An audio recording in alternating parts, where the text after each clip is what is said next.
Ladies and gentlemen, start your stopwatches because you're listening to the Dispatches on the clock, and that means we're going to spend the next 15 minutes or less talking about why we should actually be pleased to hear our politicians offering thoughts and prayers to the victims of suffering in moments of great tragedy.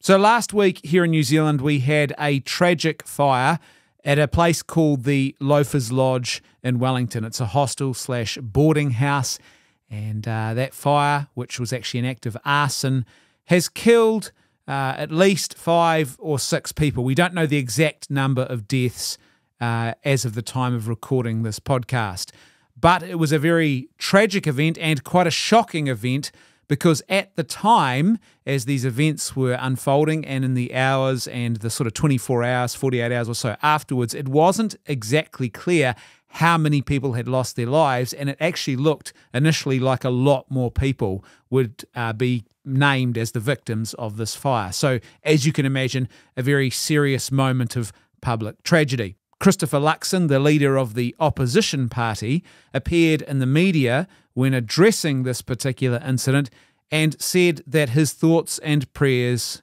went out to the victims and to their families. Now, he was immediately set upon by a rabid mob who just tore strips off him for saying this. Ironically, the Deputy Prime Minister, Carmel Sepuloni, had also tweeted that exact same sentiment herself earlier that morning, but they didn't attack her. So this whole thing definitely reeked of tribalism.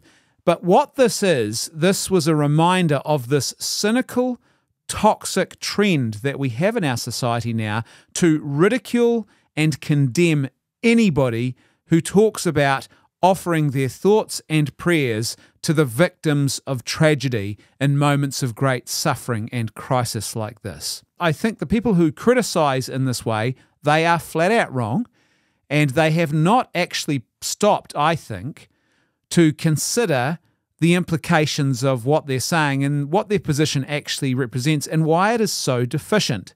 To contemplate the suffering and hardships of others and to offer a prayer for the suffering and hardships of others is actually the least that we can do for people when they are in these sorts of situations. It is actually a good and natural instinct. And so when people attack a good and natural instinct in the human person, we should always be very, very wary about their motivations. To pray for those who suffer is actually the first step towards other actions. Now, I know it is this sort of ill-considered atheist contempt for religious belief leads people to say really stupid things like prayers don't work, praying doesn't work, it doesn't fix anything, but they're flat out wrong.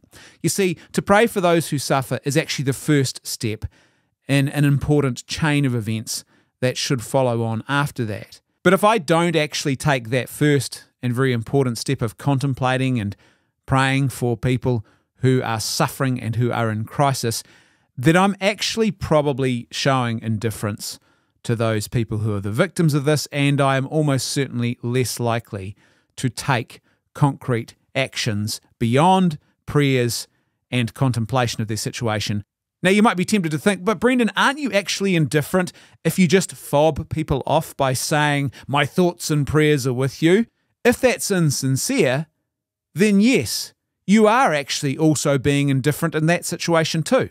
But there's actually more than one way you can be indifferent. So one way would be to say my thoughts and prayers are with you and to be completely insincere about that and to have no real contemplation of the suffering and to not actually really pray for those people. It's just a slogan right at that point, and that is indifference. But you can also be indifference by not contemplating and praying for the suffering of people who suffer. That's also an act of indifference. And here's another really important point. Actions can also be insincere and indifferent. Because the thing about insincerity and indifference is that it's actually about motivation and intention. It's about your interior life. And what that means is that you can actually be motivated to take certain actions, but be completely indifferent to the people that you are taking those actions on behalf of. Like, you can be taking what are actually good actions for your own selfish benefits. This whole condemnation of people offering thoughts and prayers is a failure to understand that really, really important point, I think. Secondly, I think it also assumes that really there's only one course of action is acceptable and or possible. Usually what happens is when people say or critique politicians in particular for offering their thoughts and prayers to the victims of crisis and tragedy, is what they really have in mind is they want a politician to support or to enact a particular policy. And in their mind, if they don't support or enact a particular type of policy, then somehow they aren't really sincere because they're not doing the one thing that you want them to do. But here's the thing. That's a massive assumption on our part that A, there's only one course of action possible. Often in situations like this, even situations that can be quite repetitive in nature, like, for example, in America, the problem of gun violence, these situations are actually complex. So I'm not really interested in people from either side of that particular debate who want to apply simplistic one-size-fits-all and usually very sloganistic type responses to the problem of gun violence in America. It is a complex situation. I would suggest to you that what it actually requires is a slow, patient, really well thought out and long-term series of reforms in different aspects of American society, culture, and law. And I would suggest to you that often the progressive side in particular can be quite reactionary in nature, and they just assume that only one course of action is possible. They assume that it's a very simplistic situation, and that's often why I think people will critique and attack politicians in very toxic ways for offering thoughts and prayers to the victims of a crisis or a moment of suffering, like, in this case, for example, gun violence. And here's another important point. When you think about the Loafers Lodge fire in particular, what exactly did people expect Christopher Luxon to do? So those people who are criticising him, attacking him, ridiculing him for offering his thoughts and prayers to the victims of this tragedy in the immediate hours after this tragedy has happened, and it is still unfolding at this stage. You still have fire engines and firefighters at the scene of the crime. What exactly do people expect him to do? Do they expect him to, rush out there and start fighting the fire himself, despite the fact that he's not trained or qualified to do that? Do they expect him to immediately begin a process of investigation about what the causes of this was, even though he's not qualified or in a position where he can actually do such a thing? He's not the Prime Minister, remember. This is the guy who is the leader of the opposition party. What exactly did they expect him to do in that situation? It's quite a bizarre thing, I think, to critique Christopher Luxon in this case, because it implies basically that he wasn't doing something that he should be doing, but they never really explained what exactly they thought he should be doing in response to this. And here's the important point number 4. Yes, you can definitely have leadership that is all contemplation and no actions. And in that case, I don't think you've actually got authentic leadership. I think really what you've got there is probably some form of daydreaming. Someone who's capable of telling you all the good things that they would like to see achieved and sort of enunciating a vision for a beautiful society. But if they don't actually do anything proactive, or probably even worse, if they take proactive action and it's the wrong course of action and make things worse, then their leadership has actually failed the people that they're supposed to be governing. So you can definitely have that type of leadership failure, where it's all contemplation and no concrete, tangible action. But here's the thing. You can also have a type of leadership that is all action and no contemplation, and that is also, I would suggest, a failure of authentic leadership, because a leader who doesn't properly consider and contemplate their actions and the way in which their policies will actually outwork themselves in the world is a leader who is likely to do rash and reactionary things that are not good. They are more likely to enact bad policies that are poorly considered and therefore have lots of harmful or deleterious outcomes, things that we don't really want happening. This is the thing. Rushing in and saying, "I'll fix this problem," is actually not the best solution in a situation like this. The point is this, though.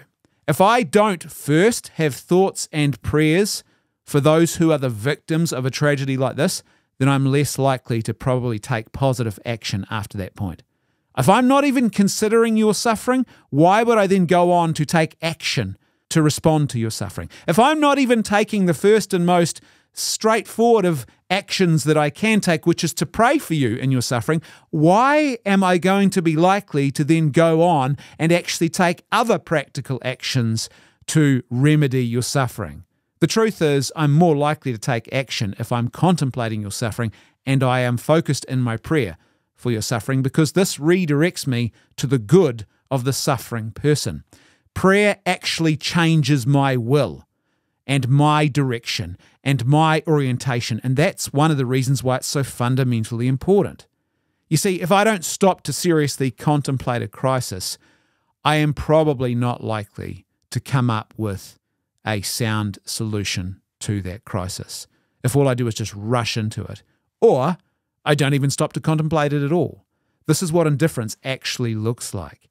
Contemplation and prayer brings about much good in the world, not least of which is a carefully considered response in moments of crisis like this. How many wars and other military evils could have been averted if we had more leaders who were willing to actually contemplate and pray and take their time as a result and be more considered before rushing into a situation. And that's to say nothing of various economic crises and other things that can befall societies as a result of leadership that is reactionary and that is not stopping to actually contemplate and consider carefully their actions. The other thing that is really fundamental about prayer is it reorientates our gaze towards those who suffer in situations like this. It takes my gaze away from me and myself, and it averts my gaze to the divine. It averts my gaze to God and to my neighbor. So now, not only am I reorientated towards and contemplating the suffering of those around me, I am also contemplating the moral dimension of this by bringing God into the equation. And that matters. The morality of my subsequent actions or my lack of action and the immorality in that is now also part of the contemplation of this tragedy and suffering. And that really, really matters. My actions are not simply considered from a practical perspective, but also from a moral perspective. And this is really, really important because our contemplation, our thoughts, and our prayers for those who suffer and who are the victims of tragedy and crisis, that is the first step in overcoming indifference. Here's a quote from Edmund Burke, which I think is worthy of our consideration. "Man is by his constitution a religious animal. Atheism is against not only our reason, but our instincts." And that's why I think we should actually be quite happy, even if you're not a religious believer, I think you should be quite happy to see and hear a politician, a political leader, our public figures expressing their contemplation and their prayers, particularly in moments of great crisis like this. Because what that means is that the instincts of that leader are actually sound. Their first instinct in a moment of great tragedy and suffering is to actually orientate their gaze and their thoughts towards the suffering person and to seek the intercession of God in that moment. And that is actually a really good instinct. Because when a political leader seeks the intercession of God, they are making a very powerful public declaration that they recognize that they and their political power is not the highest authority in the land. And there might be a need to stop, to contemplate, and to look beyond ourselves to actually meaningfully engage with and bring peace and justice into situations of great tragedy and suffering. Now, they might fail to carry on and act on that instinct because they are being insincere, but that's a secondary and a separate flaw, and by all means we should call that out. But their insincerity is a separate issue. And just because A handful of politicians may well be insincere when they offer their thoughts and their prayers to the victims of tragedy and suffering. That doesn't mean that every person who considers and contemplates the suffering of others and offers to pray for them is lacking in sincerity and goodness in what they do. Their instincts when they do that are good and right. And I think those who rail against this, some people, I think it's just pure tribalism, because if their tribal leaders did it, they'd be okay with it. But people from the other tribe doing it, it's just a reason to try and attack and ridicule them. But I think there's also another toxic instinct in their reaction that drives them here. The simple truth is that I think this toxic reaction actually represents an underlying hostility towards Christianity. And it's actually the thought of someone praying that they find distasteful. And that's not a good thing. And it's certainly not the right instinct for an authentic humanity, because we are by nature a religious animal.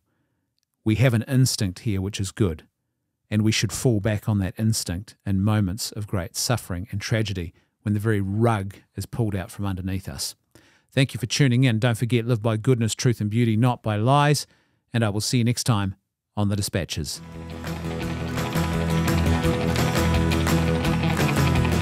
On the Clock is brought to you by Left Foot Media. Support our important independent media work at patreon.com/Left Foot Media with just $5 or more per month, and you'll receive exclusive access to our full-length, patrons-only episode of the Dispatches podcast every single week. That's patreon.com/Left Foot Media. Link is in the show notes.